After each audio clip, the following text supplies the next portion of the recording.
Olá, queridos alunos.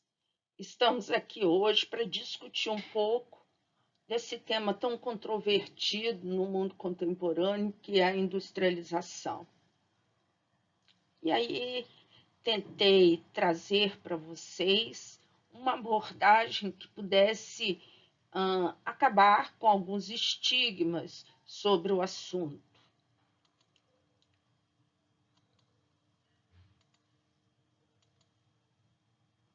Estamos aqui, né, em tese na UFES, na nossa disciplina Mundo Contemporâneo, e com essa professora aqui, Adriana Pereira Campos.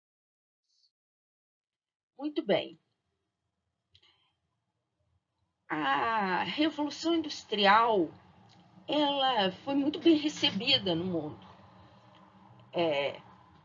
A Inglaterra foi muito admirada quando a Revolução Industrial foi reconhecida no mundo.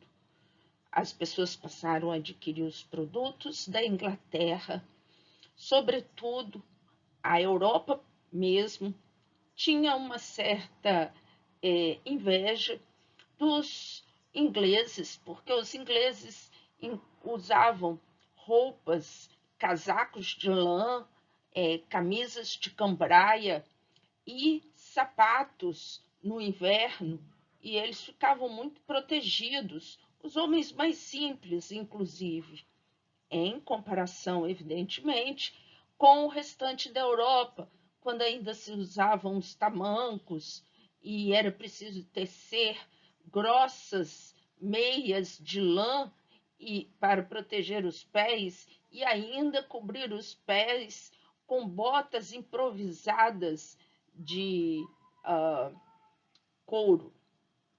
Além disso, as pessoas precisavam ainda usar casacos de couro, um couro ainda pouco beneficiado, portanto, com mau cheiro, e isso tudo fazia com que o inverno fosse menos agradável, evidentemente, no restante da Europa, ao passo que na Inglaterra, ainda que não fossem totalmente protegidos do inverno, porque não existia exatamente uma calefação, etc., eles dispunham de casacos de lã, de sapatos muito bem feitos de couro e usavam cambraia de linho nas peças íntimas ou mesmo os tecidos de algodão.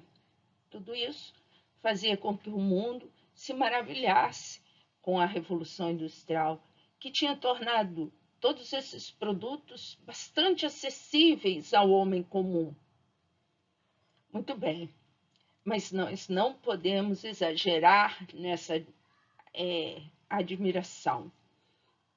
Então, eu volto a uma parte da história que, em princípio, não faz parte do nosso curso, que é a história antiga, muito rapidamente, para que nós não pensemos que a tecnologia só começou a ser usada com a Revolução Industrial, nem imaginar que não existissem quase mesmo fábricas no mundo antigo. Isso contaminou, esse tipo de pensamento contaminou a historiografia.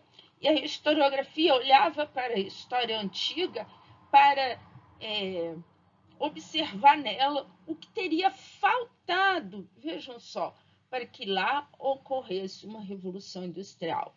E aí aqui eu vou tentar mostrar um pouco das maravilhas tecnológicas do mundo antigo. Me baseei muito fortemente nesse trabalho do Robert Kurtz, que é um trabalho excelente sobre o processamento de alimentos no mundo antigo clássico. Vejam, esse desenho que coloco aqui uma ilustração bem atual, voltada exatamente a demonstrar a produção do óleo de oliva, o famoso azeite, na Grécia. É uma ilustração moderna, mas essa ilustração é muito útil para mostrar quanto havia uma simbiose, tanto no processamento mais agrícola, né, quanto no processamento, digamos assim, manufatureiro deste precioso alimento que é o azeite. O azeite, portanto, dependia inteiramente da agricultura, a plantação das olivas, e aqui nós observamos os homens colhendo, né, de uma maneira bastante industriosa, com cordas, né, as olivas que caem, né, dentro de cestos. Esses cestos são recolhidos e levados para um terreiro para separação, primeiro, de todo a palha, as folhas, para que se chegasse a um fruto limpo. Esse fruto, finalmente, era submetido a uma moagem, vejam aqui, recolhida em cânforas, e aqui, de novo, nós estamos vendo aqueles que eram responsáveis pela qualidade da moagem, né? E aqui o comércio, tudo muito junto, tudo muito no mesmo local, mas não sem tecnologia. Professora, mas você está usando uma imagem atual. Vejamos. Em primeiro lugar, gostaria de chamar a atenção, então, que o mundo antigo conhecia, e bem, o processamento de alimentos, ou, como chamamos hoje, tecnologia de alimentos. Hoje, a tecnologia de alimentos é o quê? É a aplicação dos princípios da ciência no preparo. E isso estava colocado lá no mundo antigo. Preparo, processamento, preservação, armazenamento, embalagem. Então, a cerâmica, as cânforas, elas também precisavam ser bem produzidas para guardar o precioso líquido do azeite. E, ademais, o transporte. O transporte precisava ser seguro. Já pensou a queda de uma cânfora cheia de azeite? Muito bem. E aí, estamos aqui diante de uma separação, uma especialização do trabalho. A agricultura, de um lado, e o processamento de alimentos. Quero chamar a atenção que são dois campos, duas atividades distintas, ainda que eu mostrasse naquela imagem o quanto existia a possibilidade dessas duas coisas ocorrerem juntas, quer dizer, no mesmo local. As ações de cultivo e colheita de produtos, claro, se enquadram no que popularmente conhecemos como agricultura. Já a tecnologia alimentar, ela começa no ponto em que os alimentos começam a passar por processos específicos para alterar sua forma, quando, por exemplo, se moe o grão do trigo para transformar em farinha, ou para alterá-los mesmo, quando a uva vira um vinho. Para a uva e a azeitona, a divisão entre a agricultura e a tecnologia alimentar está na sala de prensa, enquanto dos grãos no terreiro. Não importa. O que importa é que é claro que a agricultura comporta a tecnologia, sabemos bem disso nos dias atuais, mas o processamento, transformar esse produto em outra coisa, demandava, então, uma tecnologia de alimentos. O cuidado e a alimentação dos animais, vocês conhecem, cabe à pecuária. Mas a produção da manteiga, do queijo, do iogurte a partir do leite, cai no reino do processamento de alimentos. E chamo mais ainda a atenção Imaginem o quanto a manteiga preserva o leite ao longo do tempo, o queijo preserva o leite ao longo do tempo e o iogurte também. Isso também acontece com a carne dos animais. À medida em que se porciona a carne e você pode fazer vários beneficiamentos ou processamentos com a carne, como, por exemplo, fazer embutidos, né, a famosa linguiça, fazer cozidos que durem muito tempo, fazer a salga da carne, enfim. O mesmo se observa, por exemplo, com os peixes. Os peixes, eles também podem passar por processos de beneficiamento para que eles tenham uma duração e possam ser comercializados e entregues. Chamo a atenção de vocês que um dos grandes problemas do mundo antigo era manter o abastecimento de uma cidade. Uma cidade faminta era uma cidade convulsionada socialmente. Então, a tecnologia alimentar, ela estava vinculada também a tais necessidades. E, por isso, não podemos desprezar o esforço tecnológico no mundo antigo.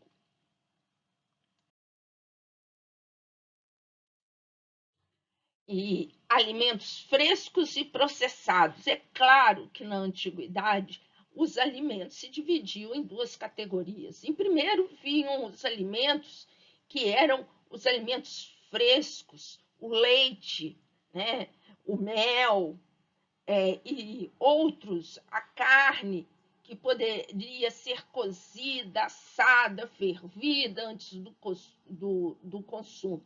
Esses alimentos eram consumidos imediatamente, rapidamente.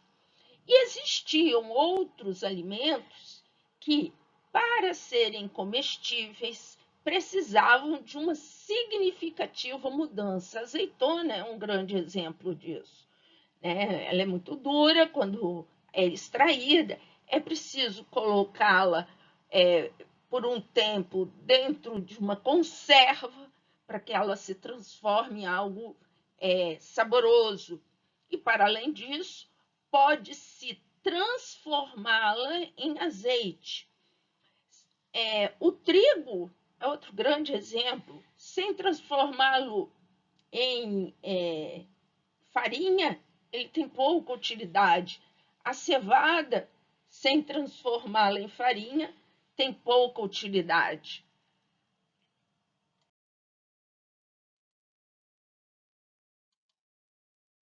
E aqui estamos diante de um processamento de três grandes alimentos que dominavam a história antiga: o pão, o mingau e a cerveja. A cerveja era um alimento, embora os romanos e os gregos preferissem o vinho, também, que é outro alimento.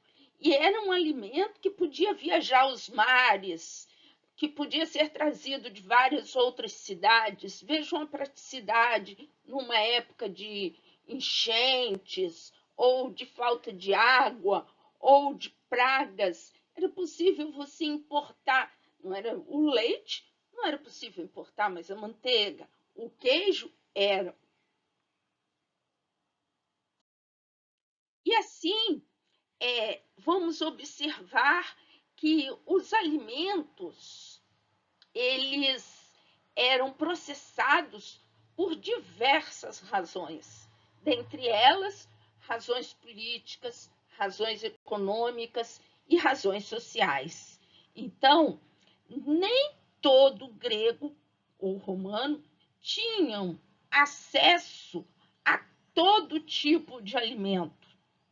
E nem todos os alimentos estavam disponíveis ao longo do ano. Era preciso, então, ter uma grande troca para que essas cidades estivessem abastecidas de alimento E as próprias famílias tinham que ter estratégias de guarda desses alimentos. Veja, as crises alimentares do mundo antigo, não só greco-romano, mundo antigo mesmo, estou falando da Ásia, da África, da Europa, eram muito comuns. Os agricultores sabiam que as safras, a bonança das safras, precisavam ser divididas com muito cuidado. Por isso, o excedente, fazer a troca com o excedente era não apenas lucrativo, mas era muito proveitoso socialmente. O problema era o armazenamento. Um bom vinho podia virar vinagre. Uma cerveja ruim poderia estragar. Vários alimentos salgados poderiam estragar. Por isso, as tecnologias deveriam ser as melhores. E, em maior escala, o Estado, olhem que engraçado, o Estado antigo, fosse na Grécia, Roma, Egito, preocupava-se mais com a importação do que com a exportação, bem diferente dos dias de hoje, do mundo de hoje. Nós aqui no Brasil exportamos carnes. Quando nossa carne recebe qualquer tipo de, enfim, taxação extra, proibição no mercado externo, o governo atua imediatamente, pois o Estado antigo estava mais preocupado era quando não chegavam alimentos a essas cidades-estado. Os alimentos naturais, portanto, eles podiam viajar pequenas distâncias. Eram os alimentos processados, aqueles que a tecnologia incorporava novidades, sobretudo a novidade de preservação, é que interessava. E assim, devemos a uma historiografia da década de 1970 com grandes historiadores. Um deles eu estudo com muito afinco, Moses Finley, Reese, Plackett, mas eles se equivocaram, porque eles olhavam a tecnologia da antiguidade com desprezo, tentavam identificar na antiguidade por que a antiguidade não teria um avanço tecnológico equiparável à Revolução Industrial. Um dos motivos apontados, por exemplo, era a escravidão, ou ao fato do trabalho não ter grande dignidade, grande valor entre os antigos, ou a um certo conservadorismo natural, segundo eles, nessas sociedades. Problemas de energia, matérias-primas, recursos financeiros e até falta de uma certa curiosidade técnica. Isso tudo para explicar por que a Revolução Industrial aconteceu no mundo moderno e não na antiguidade.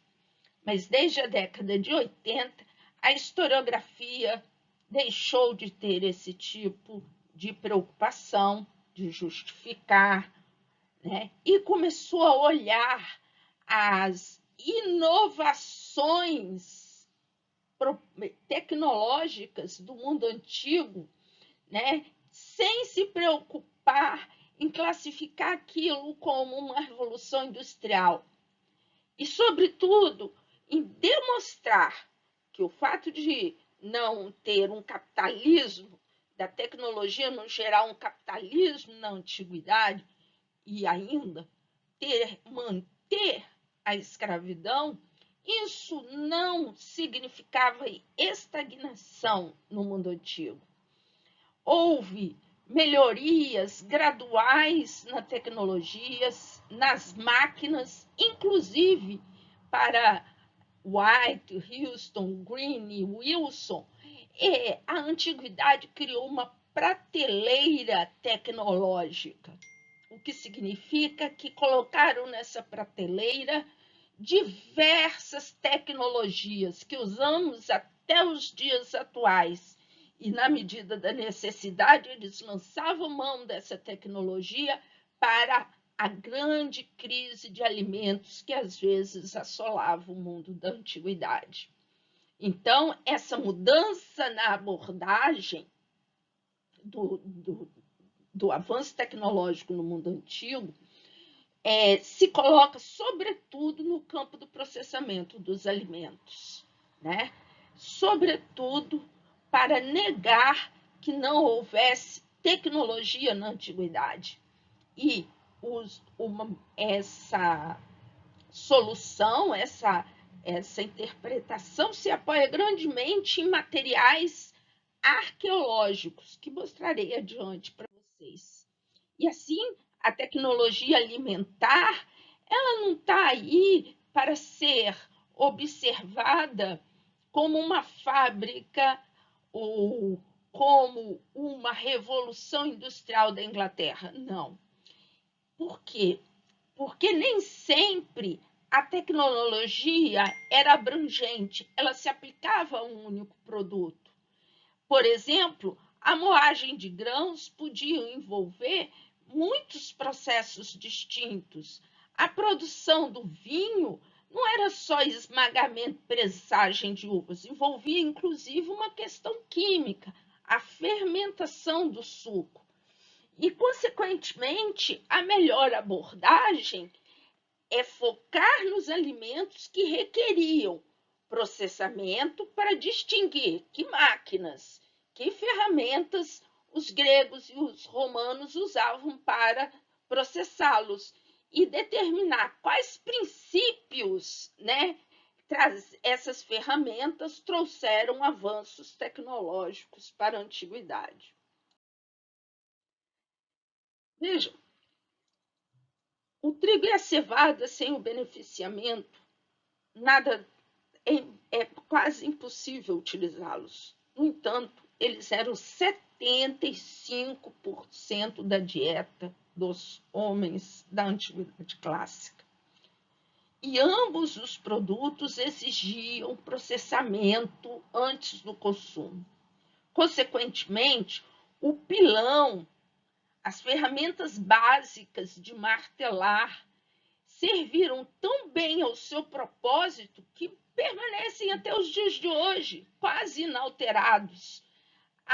Os métodos de moagem sofreram, claro, um desenvolvimento significativo, mas é preciso entender que até hoje o consumo é de farinha. Vejam aqui uma super fábrica de moagem da farinha e ainda uma padaria. A padaria não só produzia farinha, como produzia o pão para ser distribuído na cidade. E é uma fábrica. Observem, esse é um achado arqueológico.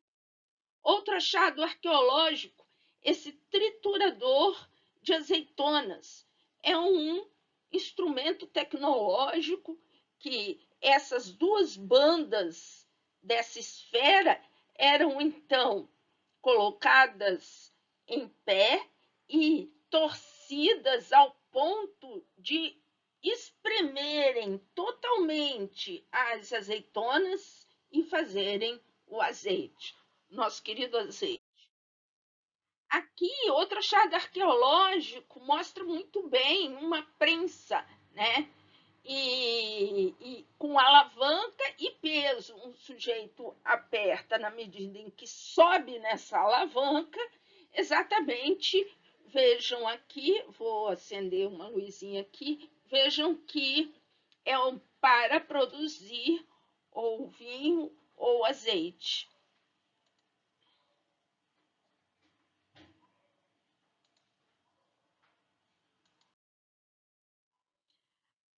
Outro lindo achado arqueológico na Espanha eu visitei a Espanha, tive essa oportunidade, graças a Deus, e foi muito bacana notar o quanto de achado arqueológico aquela gente tem. E esse aqui que eu mostro para vocês, essa figura, vejam, são tanques e tanques de peixes para serem salgados. Não era então a produção artesanal, como costuma-se dizer, para o consumo familiar. Ninguém ia comer essa quantidade de peixe salgado aqui. Isso é para o comércio. Então, os pescadores traziam os peixes e essa pequena fábrica de processamento de peixe era responsável por salgar o peixe. O peixe também podia ser guardado no óleo, com outra maneira de preservar o peixe, e ele podia ser, inclusive, comido sem precisar passar por qualquer processo de assar, etc. Tanto tempo colocado no óleo, ele nem precisava de muito cozimento. Apenas a exposição ao sol já o tornava macio o suficiente para ser comido. Claro, isso depende do peixe. E por que, afinal de contas, esses antigos se preocupavam tanto com isso? Porque o comum era que existissem épocas de pesca. Não era sempre que se podia ir ao mar. E agora chegamos a uma outra questão tecnológica do mundo antigo, que é a produção de tecidos. E agora vamos usar um maravilhoso texto de John White, em que ele vai falar para nós que os têxteis na Grécia Antiga compunham-se de matérias perecíveis. E por isso é muito difícil encontrar evidências. Por muito tempo, essa questão dos tecidos ficou mal resolvida e ficou pensada muito como como um artesanato, mas não era. A evidência escrita oferece descrições poéticas, detalhadas das tecelagens, como, por exemplo, o fio de Ariadne e tantas outras figuras de linguagem que os poetas traziam, mostrando como era a realização dos têxteis. A produção têxtil da antiguidade, ela sofria 4 processos básicos. O primeiro era cultivar e colher as fibras brutas, né? Depois, convertê-las em fio. Primeiro, transformar em fibra, tá, pessoal? É como vou usar aqui o algodão e a lã para vocês pensarem. Então, vamos lá, tiram a lãzinha do carneiro, colocam num balde, nesse recipiente, com as mãos, as mulheres começam a separar as fibras. Depois que separam as fibras, é preciso um processo de criar os fios. Depois que os fios são criados, aí sim vem a fase de entrelaçar ou tecer o tecido. Do ponto de vista da nossa casa, nós já vimos tricô, já vimos crochê e tem a tecelagem com máquinas, né? E, finalmente, o acabamento do tecido. Chegamos ao ponto de pensar qual era a matéria-prima por excelência. Por incrível que pareça, entre outros, usava-se o inhame, né? O inhame, eu não sei como era essa tecnologia, o inhame realmente tem uma casca muito fibrosa, a gente colocando a mão a gente nota. E era muito no Egito a produção com o inhame, entre outros, né? E a fiação quase sempre era uma obrigação dos membros femininos da família. E 2 instrumentos colocados quase sempre no cômodo principal da casa, a roca e o fuso. Esses fios formados eram reunidos na aldeia, que entregavam a uma tecelagem. Qual era o problema? O problema era que o processo de criação dos fios era mais demorado do que a tecelagem. Então, para o tear ficar abastecido, era preciso que muitas mulheres estivessem produzindo as fibras e os fios. E, por isso mesmo, a tecelagem tinha um emprego sazonal, porque era preciso aguardar a produção, fosse do inhame, do cânhamo, do que fosse. Era preciso aguardar a produção disso, para então as mulheres agirem formando os fios, para então essa cadeia produtiva, ela era um pouco problemática. E aí a tecnologia entrava, sobretudo, para evitar o desperdício, já que tudo era tão sazonal, não era possível perder um grão de nada. Aqui eu exibo para vocês uma túnica de seda.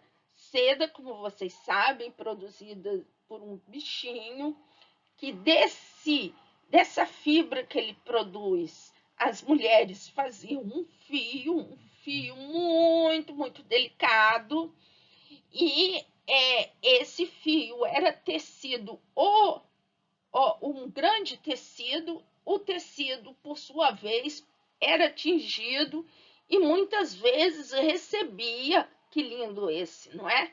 Todo cheio de desenhos. Alguns, inclusive, eram bordados. Aí a criatividade deles era enorme. Passemos, então, ao nosso último slide. Finalmente, aqui tem uma lápide, sabe-se lá por quê, uma homenagem a alguém que produzia tecidos, ninguém sabe bem. Então, duas maneiras de produzir o tecido. Uma é pelo pisoteamento, talvez no tingimento. E aqui, batendo fortemente o pano, talvez também para que o pigmento penetrasse o tecido. O que importa é que havia uma tecnologia de produção têxtil alimentando toda a Grécia, toda Roma, todo mundo antigo. E vocês sabem, o tecido, as roupas faziam a diferença, estabeleciam as diferenças sociais, diferentemente do Brasil e das Américas modernas, em que a cor da pele estabelecia diferença social e ainda estabelece, infelizmente. Naquele tempo, não era tão fácil distinguir racialmente as pessoas. Então, as roupas serviam para mostrar os lugares sociais. As roupas eram muito importantes. Então, o senador precisava ter uma túnica diferenciada, um pretor, uma túnica diferenciada. Tudo isso demandava tecidos, e tecidos de qualidade. Não podia o senador, no movimento brusco, ter sua túnica rasgada. Então, a tecnologia estava lá presente. Tendo dito isso, eu espero que vocês entendam que a revolução industrial ocorrida no mundo moderno, com uma tecnologia de muito valor, não pode, de modo algum, ser vista com um significado maior do que a que possui. Nós vamos discutir isso, certo? Vamos falar agora de uma revolução industrial no período medieval, mas é no próximo slide. Grande abraço, tchau!